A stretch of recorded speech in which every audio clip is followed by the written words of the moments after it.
বন্ধুরা আসসালামু আলাইকুম। গাইস, আমি এখন আছি এটা ভালুকা।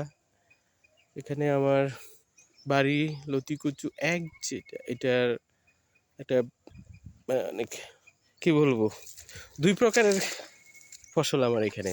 তো এই সাইডে আছে বড় বড়, এগুলো সব বড় কচু এবং লতি দুইটাই হচ্ছে। আর এখানে আমার নতুন ক্ষেত, এটা এটা বয়স মাত্র 3 মাস।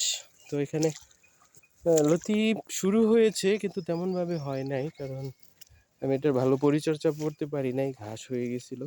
তো এখন লতি ছাড়তেছে, এই যে মানে দেখা যাচ্ছে লতি ছাড়ছে। তো আলহামদুলিল্লাহ আল্লাহর কাছে, তারপরেও যে চাকরি করে পাশাপাশি আমি যে কৃষি কাজগুলো করতে পারতেছি, আল্লাহর কাছে হাজার শুক্রিয়া। লতি আসা শুরু হয়ে গেছে, অলরেডি ভালো ছাড়তেছে। আর এটা আমার 1 বছরের ক্ষেত। এখান থেকে আমি প্রতি সপ্তাহে টুকটাক টুকটাক করে বিক্রি করতেছি। আর আমার বেশ ভালো বড় বড় কিছু কচু হয়েছে। তো আল্লাহর কাছে হাজার শুকরিয়া যে যাই দিচ্ছে হচ্ছে, তো সৃষ্টি তো করতে পারতেছি। এমন কিছু না যে লাগালাম কিছু হলো না, কিন্তু খুব ভালো হয়েছে কিছুগুলো। সবাই ভালো থাকবেন। আসসালামু আলাইকুম।